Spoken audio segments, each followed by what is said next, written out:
Oh, hi. Welcome to our live today. Will be joining me as Pastor Lawrence, but I want to welcome you. Thank you for being here. Praise the Lord. Launching God Kamulash.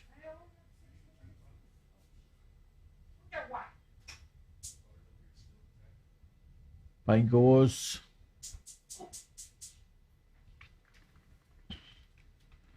Moving we got Naknas Sharia.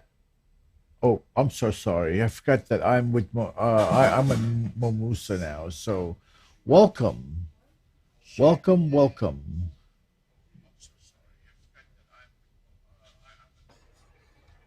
So, this is Sir Lay.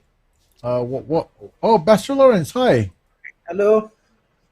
Your timing is impeccable. It's perfect. All right. So we have chapter the book of James tonight, everyone. And as you can see with me is Pastor Lawrence. We will we'll start our study here in just a minute. But the book of James has first chapter has chapter. So let me see, chapter James. Let me go back to James. So we will go. Bachelor Lawrence, would you like me to introduce it, and then I'll cover 2 to 5. You go 9. Just how the verses are divided Oh yeah, yeah, that's in fine. our Yeah. in our Bible. We can read through it and then cover it. So if you are following us, may I ask that you please share it with your friends? Bible, we can read through it. And let me see, right? Post it. And we'll share it with a couple people. Um,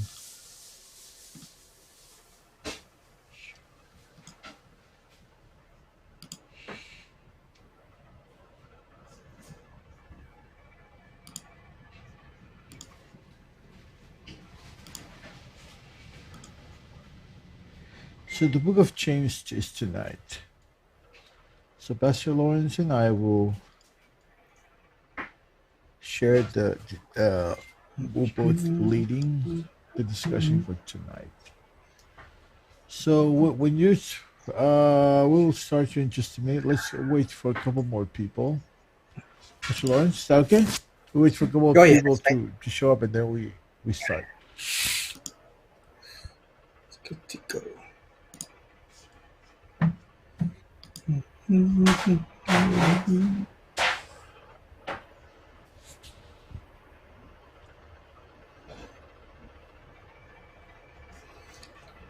Eleanor, Eleanor posted some pictures like, "Oh, you guys are up here." We were up That's there this past weekend. Oh, okay. That's when she posted the picture. Then Yeah, I see. for a funeral service. Oh man, that's a lot lately, huh? Yes, that was Remember? Liban's sister. Oh, that was the. Oh yeah, I Mm, remember. We mentioned that.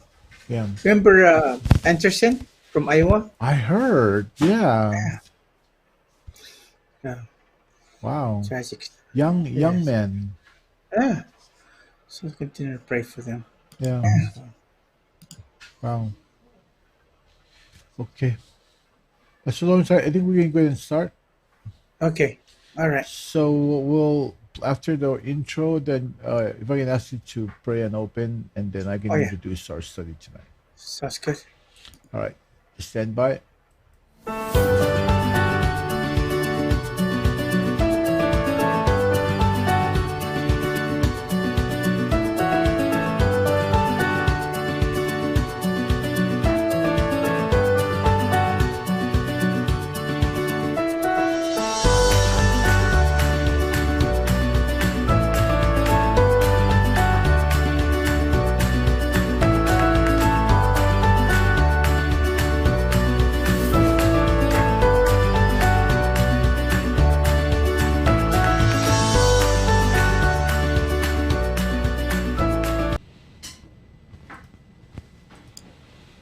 ahead, Pastor Lawrence.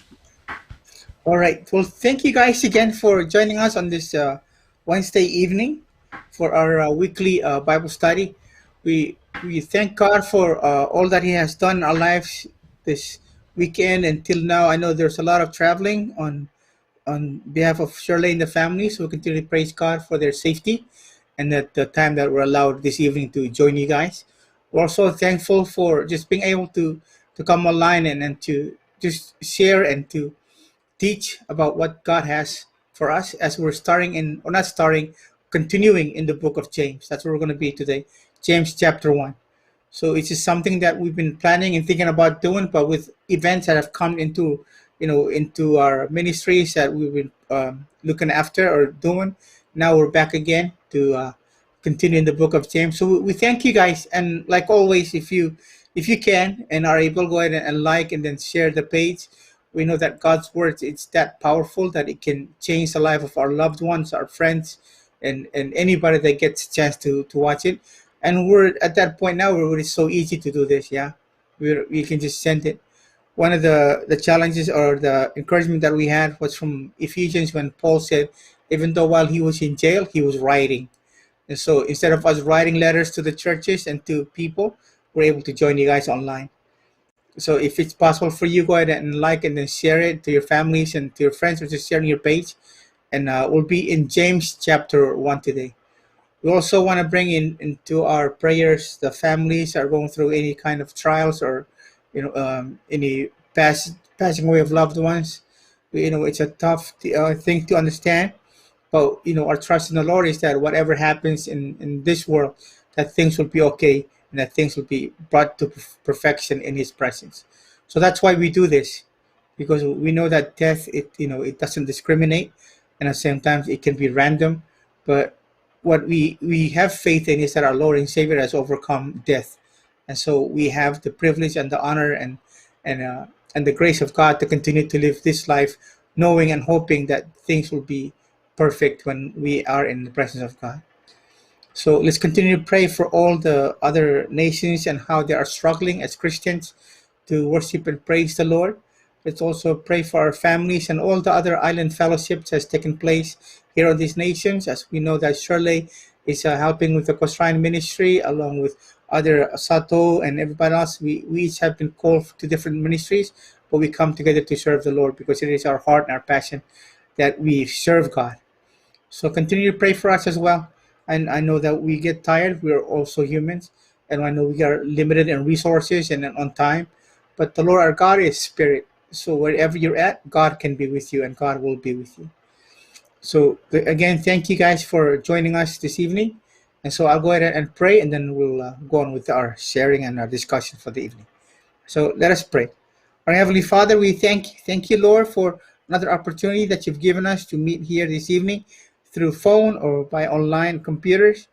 We pray, Lord, that whatever we have this evening, that is yours, that you will speak through us, and that, Father God, the viewers and the listeners, Lord, they will hear from you what you want them to hear. We pray, Father, for the families that are going through trials and struggles this evening, that you will be in their home, that your Holy Spirit continue to dwell in their hearts, and that, Father God, they acknowledge you in their homes. As we know, Lord, that there's a peace that comes from knowing you. As your Son reminded us that it's not the peace of this world, but your peace that comes from having you in our lives, and it transcends all understanding. We continue to pray, Father, for our fellow brothers and sisters in Christ around this world that are struggling and are being persecuted for their faith. That, Lord God, you know their situation. And we know, Father God, that we all yearn to be in your presence. But for our time here on earth, Lord, that you help us to continue to spread your word. I will also pray, Father, for all other island ministries, that you help the leaders to speak the truth and to live a life that is pleasing to you. We know, Lord, that it is a tough and oftentimes a tempting life, but we see in our Lord and Savior Jesus Christ what he had to go through to reach the conclusion or the successful mission that you gave him, that is to trust you and be willing to do your will. So help us, Father God, to have that willingness to give it all up for you, to do what is necessary to continue the task that you assign us and the calling upon our lives.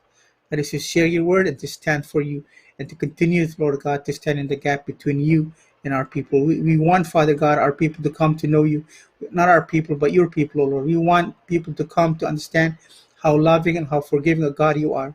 But we also want them to know, Lord, that there will be a time when your grace ends and we have to face up to our sins and to your judgment.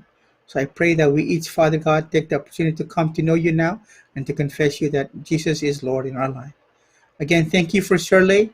Continue to pray blessings and anointing upon him and the family. Keep them safe, keep them healthy, O Lord, and continue to be with us and our viewers as well. In Jesus' mighty name, amen. All right, you guys. So we are in James chapter 1. I know it's going to be exciting because James is one of those books that is exciting. It's all about the action. And so, with that being said, I'm going to go and turn it over to my brother Shirley, and we'll go from there. I thank you guys. All right, Pastor Lawrence, thank you.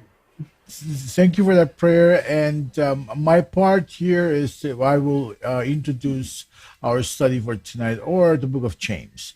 The book of James is the book that we'll be covering for the next several weeks. There are 5 chapters, and James, as we know, that he is he's the first pastor as we do the form of worship that we do today. Because if you understand, if you study the Old Testament, you will know that only the high priest, only the tribe of Levi, who was chosen to serve in the house of God or in the tabernacle. So in the house of God was only the sons of Aaron. But the New Testament time, because it's not that the Old Testament does not matter anymore. It does. Old Testament is still in play here, but in the New Testament, what happened in the New Testament revealed what was prophesied in the Old Testament. So the Old Testament, as we read it, it's pointing to a Savior who is coming. And what was given to the Israelites was kind of a shadow of the real thing, which is the law. The law of Moses was given to them, so they cannot deviate from it. But as what was prophesied came and was crucified and resurrected, that resurrection is what allowed you and I to do what we do today. It's what allowed us, especially what you just watched. Pastor Lawrence prayed. This type of things that we're doing now, we couldn't do it before. But because of the grace of God, through the way that Christ did, he came and he lived a perfect life, defeated Satan by resurrected. Now he's seated at the right hand of God the Father. And now the new way of worship is what Pastor James is. And Pastor James, we will be covering chapter 1 today. But in this book, there are only 5 chapters. And in the study tonight there are only 26 verses. So Pastor Lawrence and I will take turns. I'll open up and then I'll give him the next. I'll cover verses 1 to verse 8. Then he will pick up from 9 to 11. Then I'll come in 12 to 18, and then he'll finish up. So in this book of James, as we see, this is a letter that James is writing to the 12 tribes.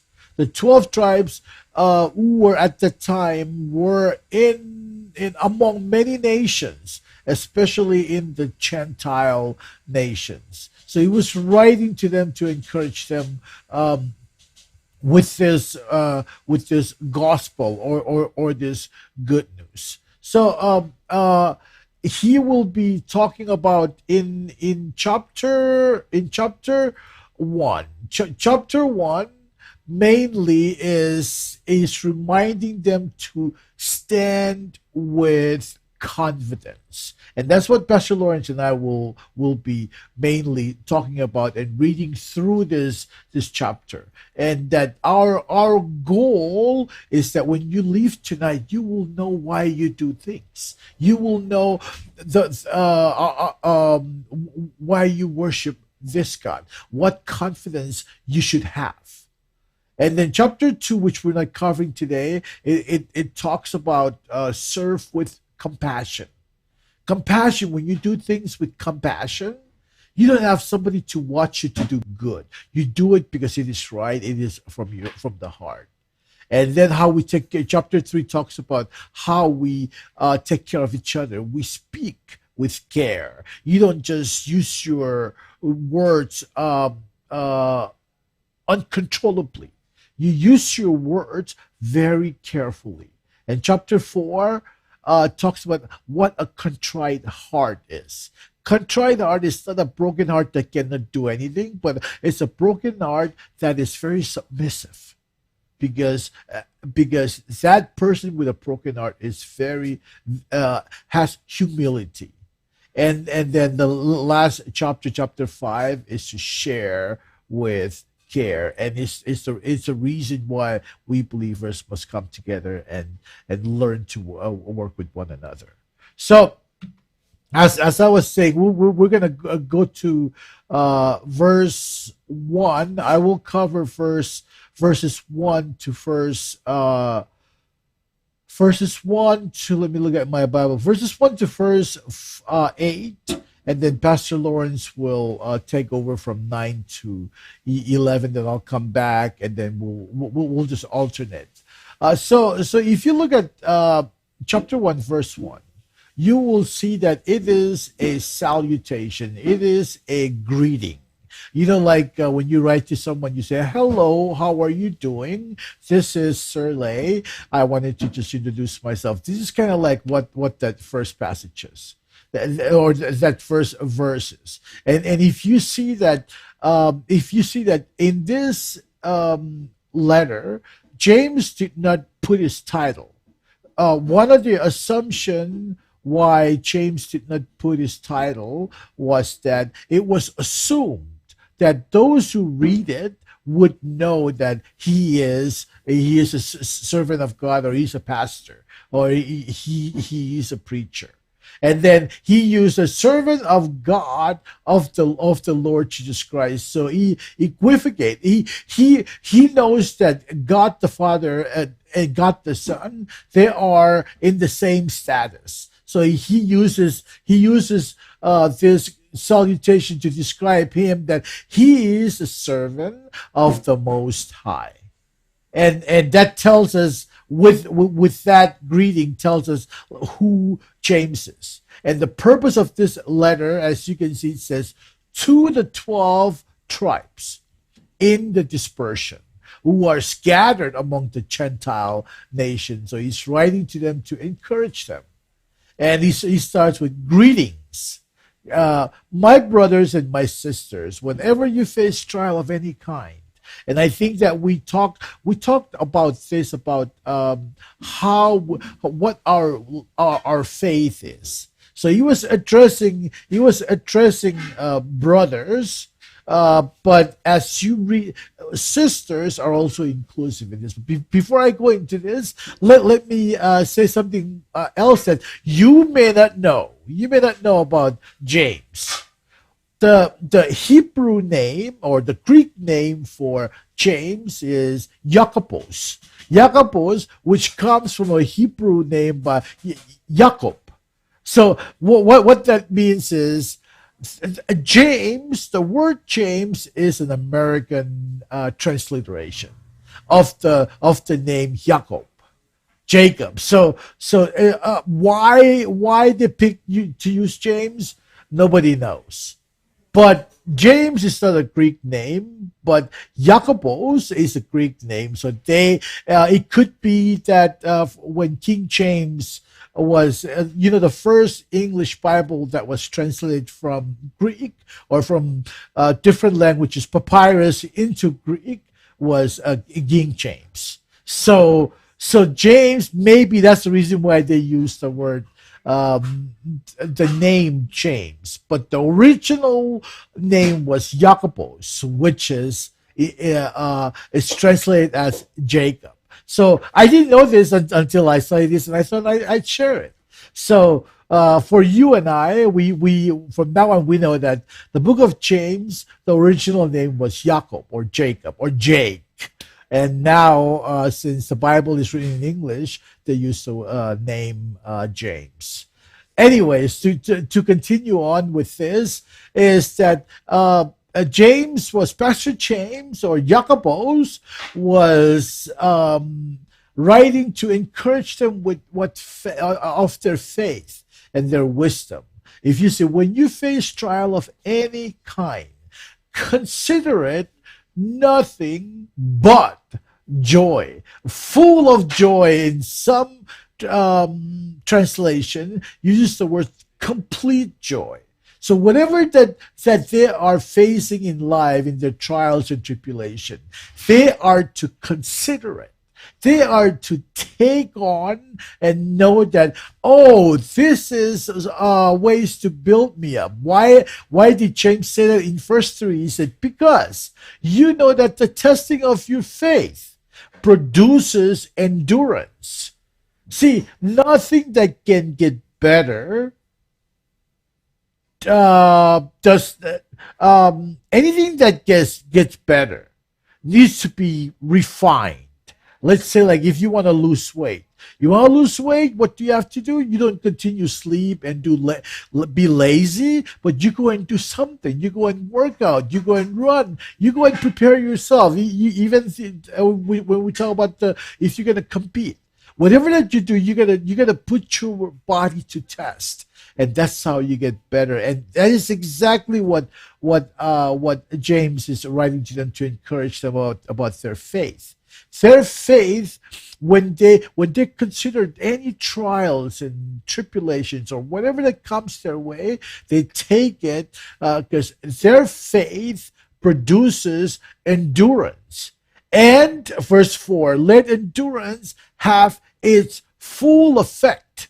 So this endurance that comes as a result of taking trials that come your way with full joy, this endurance build personality or build characters, and so that you may be mature and complete, lacking nothing. So by doing so, this will allow them to be strong in their faith and have endurance. Anything with endurance, you know that it's good. Anything that is good, is not left alone. If you are left alone and if you are not being tried, if you're not being challenged in what you're doing, then your life must be boring. But if you want to become a good Christian, become a good preacher, share the word of God, you got to put your body to test and endure whatever else that come your way. And then verse 5, I'm going to go over verse 5 to verse 8, and then I'll turn it over to Pastor Lawrence to go over verse 9 and 11. But verse 5, it says that if any of you is lacking wisdom of God, so wisdom comes from God. So wisdom comes from heaven. Wisdom is with God. So whatever that God is in it has wisdom in it. So if you are lacking wisdom after going all of these things, that means your endurance help you to build your faith, to be strong, lacking nothing. But you may still need to have wisdom. How do you have wisdom? Is the knowledge of God that is written in the Bible. You use it, you apply it in your life, and it becomes wisdom. So another definition for wisdom is applied knowledge is wisdom or produces wisdom. You can't have wisdom without living it out. You can know the Bible. You can know that there is a God. But without worshiping him, without doing what God says, absolutely means nothing. Because know that Satan knows that Satan knows there is a God, or there is God, not a God. Sorry, Satan knows that there is God, the Almighty God. But does he worship Him? No, he does not. So let's not fool ourselves in thinking that, oh, Satan doesn't know God. Satan existed before, even during Adam's time. And Satan is the one that caused Adam, the first Adam, to fail. And that falter, that fault, that the failure of the first Adam is what caused us to suffer today. But through Christ, He mended that. He is atonement at one man. He fixes that for us today. So we have no more excuses. No more excuses for allowing to be in captivity of Satan, because Jesus came and fixed that for us.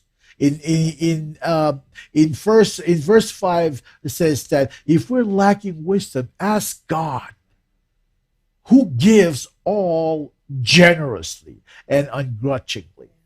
When you ask, God gives.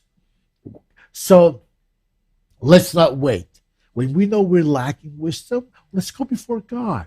Ask for our forgiveness and ask God for wisdom. And my Bible says that when you ask, it will be given to you. But ask in faith, meaning that you may not know what you're asking, but believing in it, that God hears your prayer. Ask what you're asking, and don't have doubts in what you're asking God, because the master of deception is Satan. Whatever that you do good, whatever that you're doing for God, Satan is the one who comes on the other side and creates doubt in your heart. So don't ever let Satan to come in and allow you to doubt in yourself that God will not listen to your prayers. Do not allow Satan to be that. And verse 8 says that for doubters, or being double-minded, unstable in every way, must not expect to receive anything of the Lord. Don't have doubts in what you're asking, believing in it, that God is going to listen to you. And that what you ask God, He will give you. Especially as James is saying, if you're lacking wisdom, go to God and ask Him. He will listen to you. So as I was saying, I will turn over to Pastor Lawrence in the next section, talks about poverty and riches, and I'll bring in Pastor Lawrence, and then the next section in our Bible, it says trials and temptation. Then I'll come back. Pastor Lawrence? Thank you so much, Shirley, and thank you guys again. Again, we're monitoring the comment section. If you guys have any questions or any comment, please post them as we're going through the letter. But like Shirley mentioned about the double-minded person, it's oftentimes we do come to that cross and that section in our life where we have to choose, either trust in the Lord or trust in how we're going to figure things out. And we as Christians always have to lean towards trusting in God. So don't be a double-minded person. It's not about unbelief. You can still, people have unbelief in certain areas of their life. But when it comes to that point where who are you going to trust? Don't be a double-minded person. Trust in the Lord. And it's funny how James translated this from patience and trials into riches and humility or poverty. In verse number 9 to 11, I'm going to be reading out of the NIV. It says, believers in humble circumstances ought to take pride in their high position, but the rich should take pride in their humiliation, since they will pass away like a wild flower. For the sun rises with scorching heat and withers the plant. It blossoms, falls, and its beauty is destroyed. In the same way, the rich will fade away even while they go about their business. And I'm reminded that, God in his providence and in his all-knowing, is all-powerful, He knows what we need in our lives. And sometimes He will bring those that are going through some situations where there may be poverty or a level of life where they're being tried or tried. and then he will bring those to a higher position, or he'll bring those to the Bible says here, uh, in humble or beliefs, take part in high positions. He bring them up, and then he also mentions, he tells us that for the rich he lowers them into humiliation by trials. And the key to this is we need to always stay rejoiceful, as Shirley has mentioned in the previous verses. That in everything that we do, stay joyful. So as the brother that is being exalted, the poor person that's going through, poverty or whatever he's going through, is being exalted in high position, just as he is being, joyful in those circumstances where he's being lifted, the one that is high or higher position or rich, when he is lowered by humiliation, by trials, he must also remain joyful. Because we and Christ went on to share that everything, we have in our lives, just like a flower, it will pass away. So don't trust in those things. Yeah. So as the poor man is being exalted in high position and he's being joyful, those are in high position being, you know, humiliated or being humbled by trials. Understand that because it's done, that the things that you're going through, understand whatever trials you're going to go through, it will soon pass away. That's why it is so important that we let this patience work its way through us. Because those that have achieved the promises or inherit the promises, the Bible reminds us that it's through faith and patience. So those two has to always go together. And sometimes when trial comes to our life, as believers in the Lord, it's one thing I always encourage our young believers, and even our older believers, that nothing happens in our life as true believers of Christ that is a mistake. God is always in the details of our lives. So we don't put our trust in the things that we're seeing in our life. But because of who Christ is and how we see all things and everybody equal, we can trust in those things.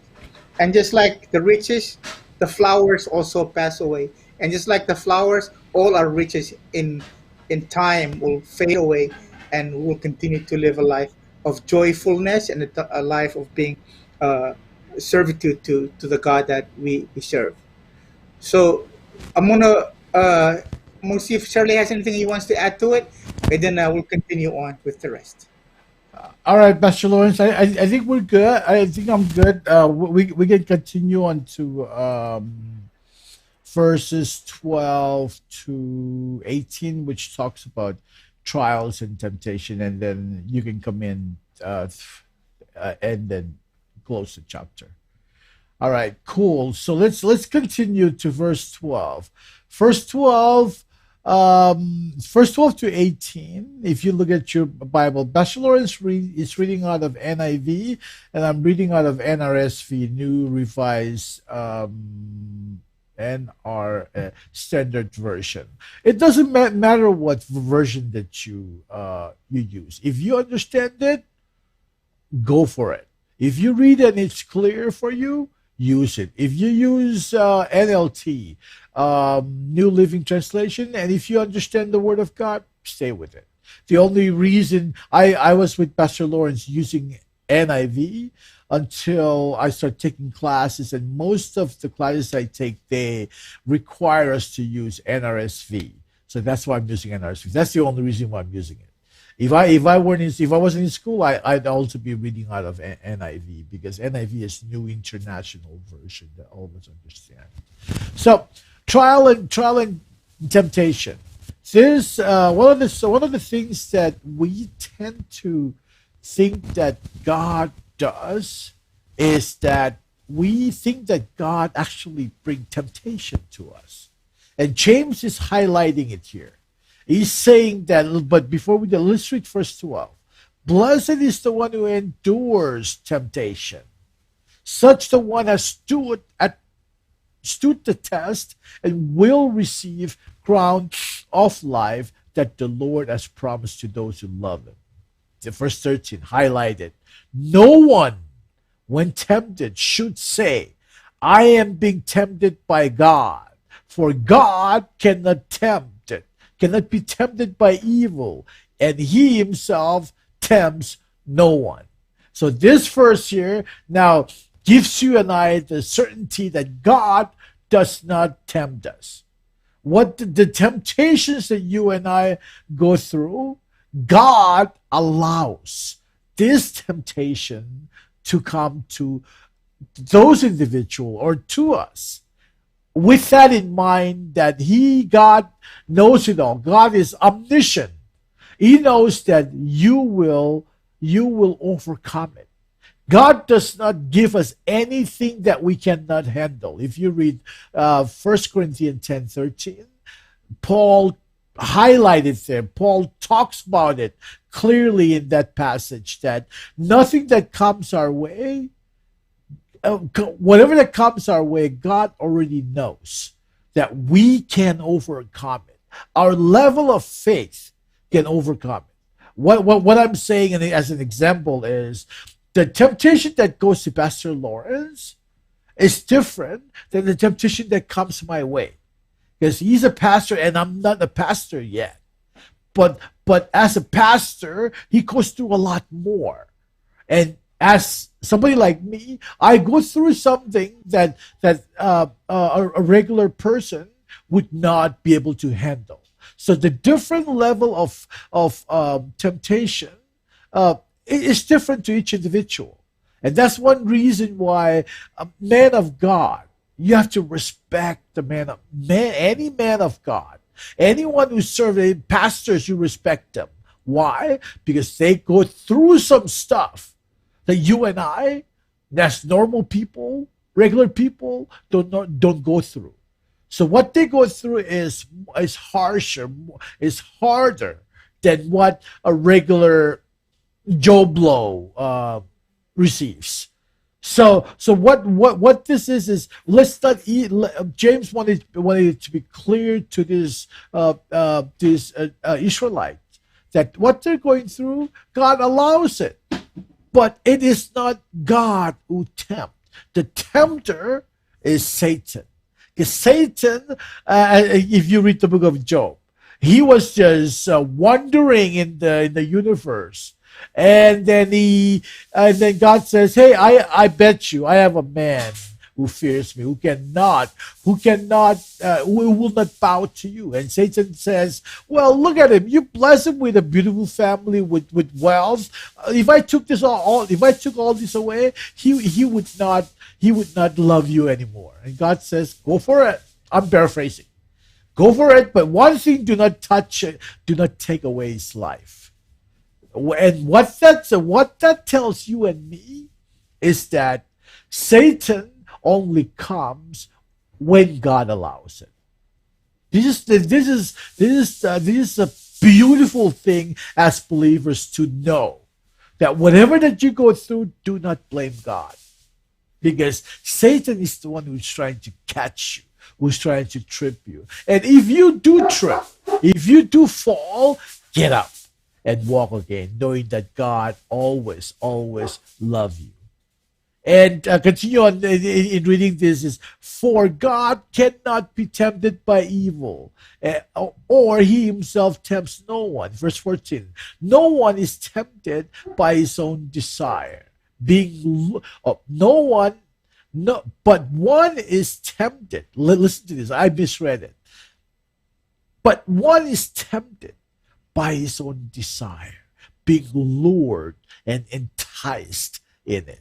So it is our own desires that allows us to fall into sin.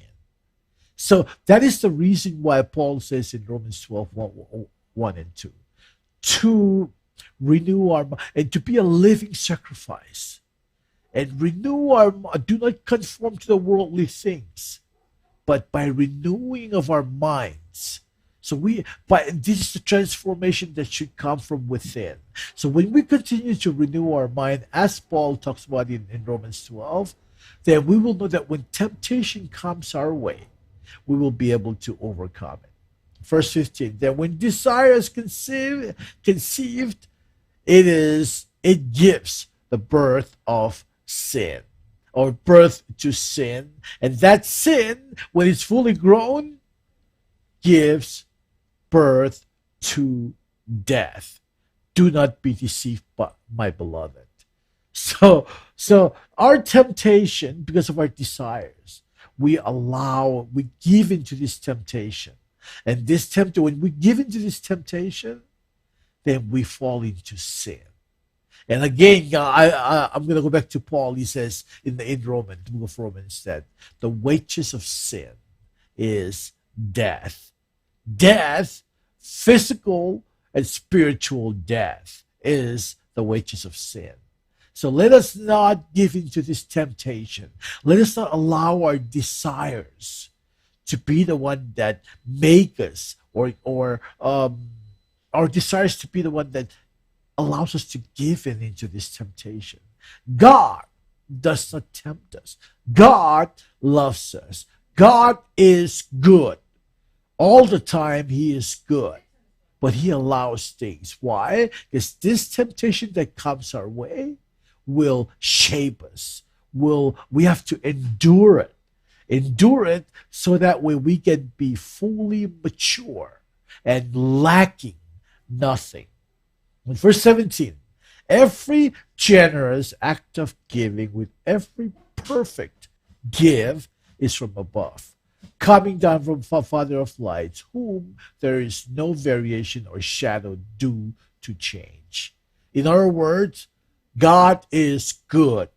All the time, God is good. This is our way of saying this verse, that every generous act of giving with perfect gift is from God the Father. 18. In the fulfillment of His own purpose, He gave us birth by the word of the truth, so that we would come to so that we would become of first fruit of His creatures. So I'm going to say something quick here, and then I'll turn it over to Pastor Lawrence for the last part of this chapter. So in this, if we go back to the first verse, where when we take in this temptation, whatever trials that comes our way, take it with full, complete joy. This complete joy will build up our endurance. Our endurance and that we get, that we built up, will allow us to overcome anything that comes our way. And the beautiful thing about this, we are going to be lacking nothing, because we will be applying the wisdom of God. Wisdom of God, and then we'll be experiencing this first fruit. First fruit, see, first fruit, so sometimes when Paul writes about the first fruit, he talks about this Holy Spirit. Holy Spirit as a down payment. Down payment for believers to know what it's going to be like to have a glorified body. Down payment is like, here, use this down payment, use this so you can know the greatest thing that God has for you. The whole power of the Holy Spirit helps helps believers to continue to walk forward, to continue to do things that is pleasing before God, at the same time exercising love. And that's what this passage is reminding us, that what comes from God is good. What comes from the world is not good, and it's temporal. But what comes from God is permanent, and it's all good. See, this is one of the things that Satan really made us to really believe. Believe in what that the world will give us something good. But if you and I were to give up God and fall back into the world, we would be experiencing a lot of hardship. But things of God, we may not have a lot of money, but we will have a peace of mind. God provides us a peace of mind when we fully plugged into Him. Remember, it's not just try here and let me just try. No, it's not about just try. Give it all to Him. Give it all to Him, and then He will pour out His blessings upon you.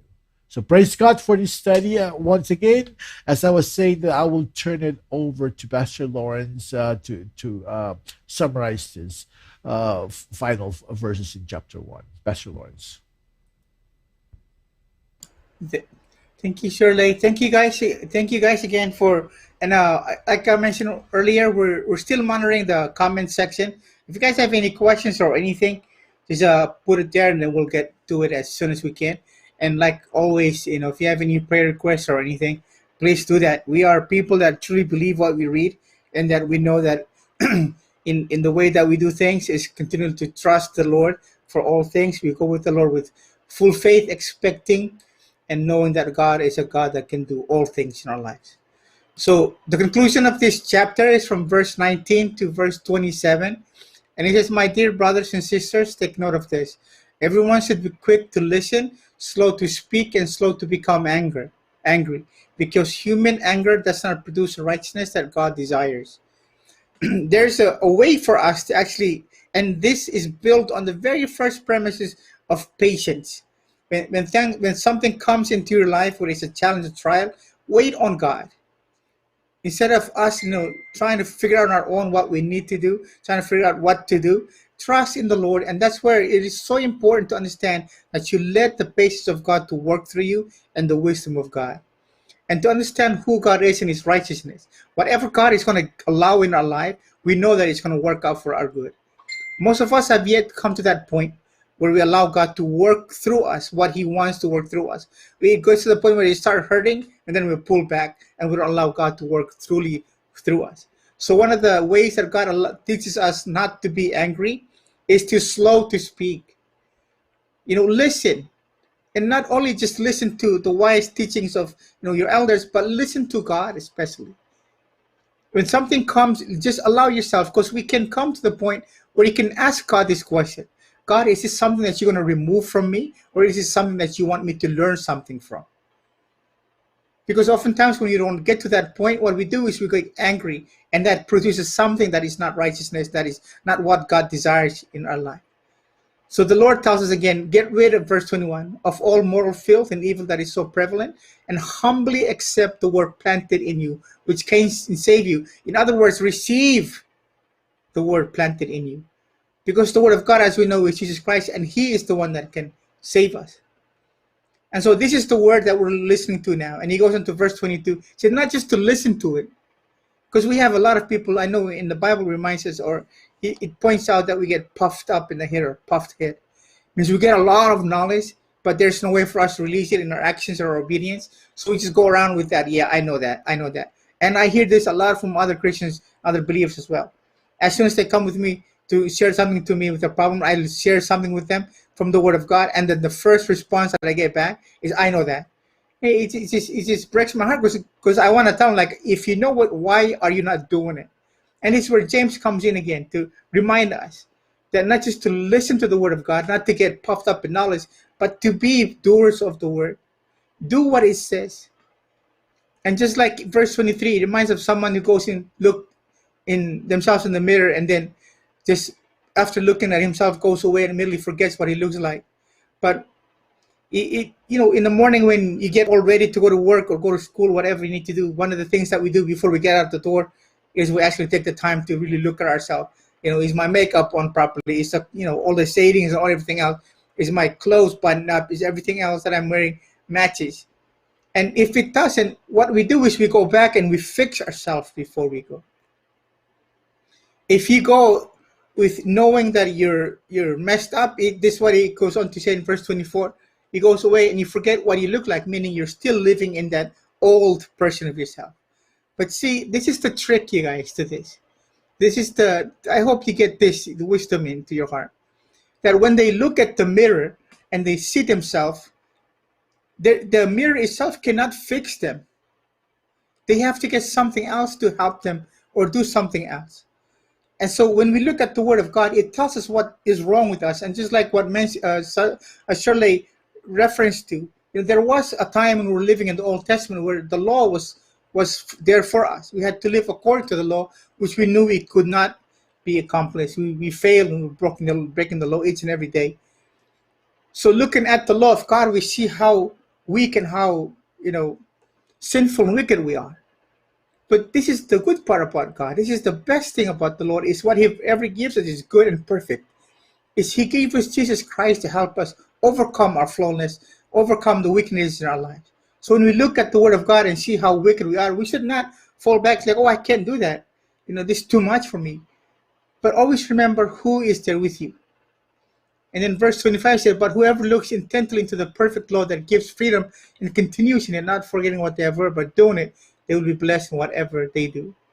Because with Christ in our life, even though it's going to be hard, we are made perfect in His sight because of Christ in us.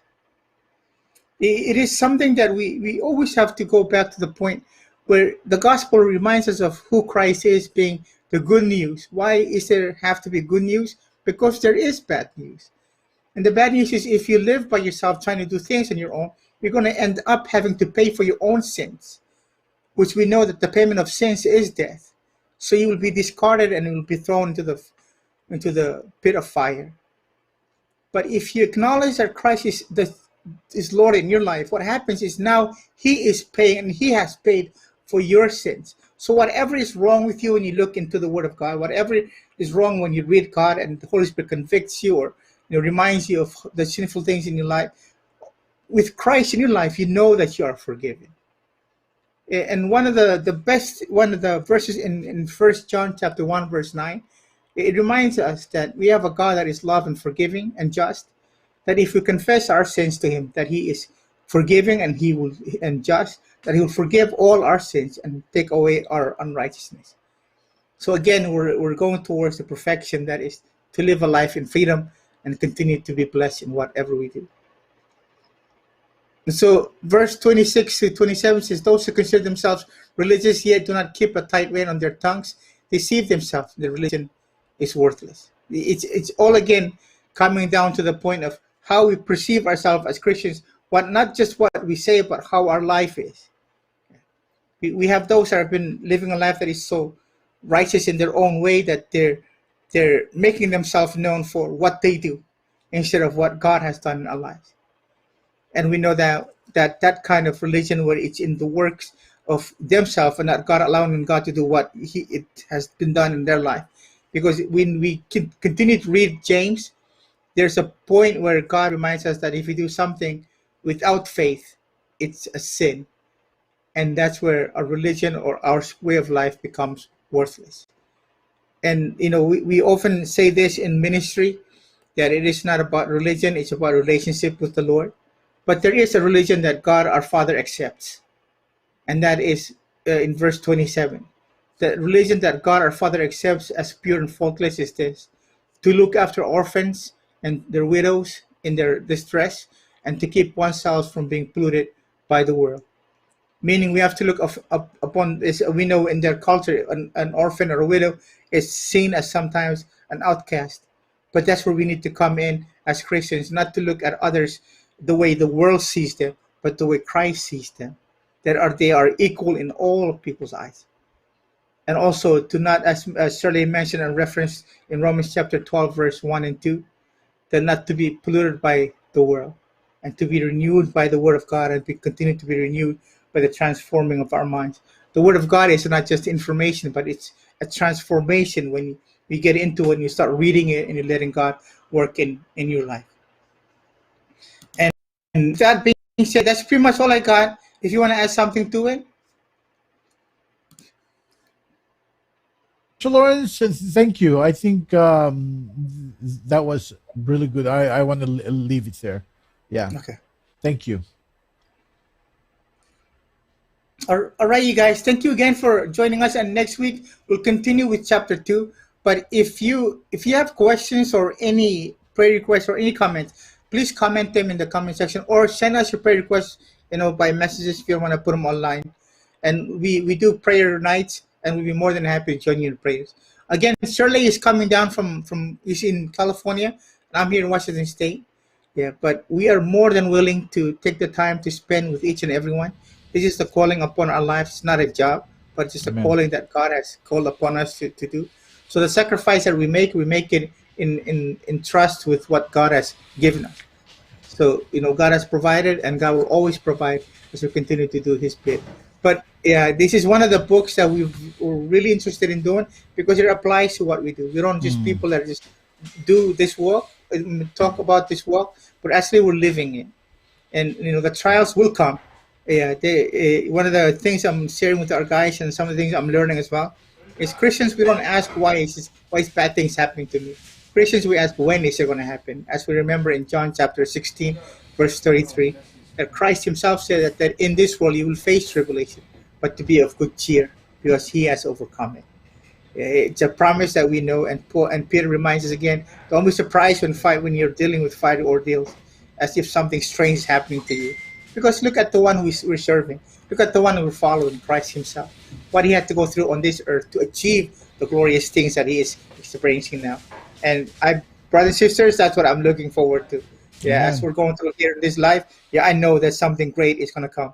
I know that God will bring us into His presence at the right time, and we get to experience who God is. And that's something that I pray and hope that you're looking forward to as well. Praise God. So, brother, I can close it if you have anything you want to closing comments. If you want me to close in prayer. Yeah, I just wanted to just thank everyone, our viewers. Please come back again. Come back next week, Lord willing, and you can also share and like this and any questions because the more interactive it is, I think it would improve the way we teach. Also, Oh yeah, Amen. yeah. That's so true. So Pastor true. Lawrence, thank you. Thank you, brother. Yeah. Yeah, I have to agree with Shirley. There is no such thing as a bad question. It's the what I think the bad questions are the one that's not asked. But ask because if you're thinking about it, I'm pretty sure somebody else is thinking about the same question as well. Yep. And it's a good thing to ask. All right. So let's all pray, and then we'll see you guys next week, as Brother Shirley said, God willing, and we're willing as well. So let's God be the leader, and we'll just follow as I know you guys are following the Lord too. Our Heavenly Amen. Father, again, thank you so much for your word. And thank you, Father, that we are able to do this work. Thank you for the calling upon our lives. And we pray, Father, that those are able to watch us this evening or those will be watching us in maybe tomorrow, or next week, or whenever they get the chance, Father, that you will speak to them as you've spoken to our own hearts as well. It's an amazing thing to know, Lord, that there's no way in our life, there's no detail that you're not interested in or you're not working for the betterment of ourselves as we are following you and seeking you in all that we do. Again, thank you so much that we can, in our trials and the things that we go through, the temptation and the tribulations, Father God, that something good comes out of it. As you are a God that's given us good and perfect gift. So we're not worthy, but you deemed us necessary and you deemed us worthy, Father, by your Son coming and dying for our sins and giving us the chance to call him our Lord.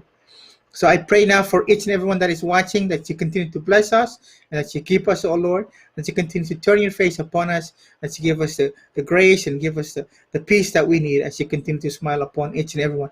Thank you for Brother Shirley and continue to be with him, Lord. Continue to bless him many, many times over for the work that you call him to do. And his wife Eleanor and the kids continue to be with him as he continues to serve others. Be with my ministry, the ministry that you've called us to serve in, as we know, Lord, that it is all yours. And thank you again for all the other Island Fellowship that's partnering with us in everything that we do. We give you all the glory and all the praise because you alone are worthy of it. Thank you, and we continue to pray for you, all our viewers to be blessed and to be healed and to continue to join us next week. In Jesus' name, amen. All right. Thank you, brother. Amen.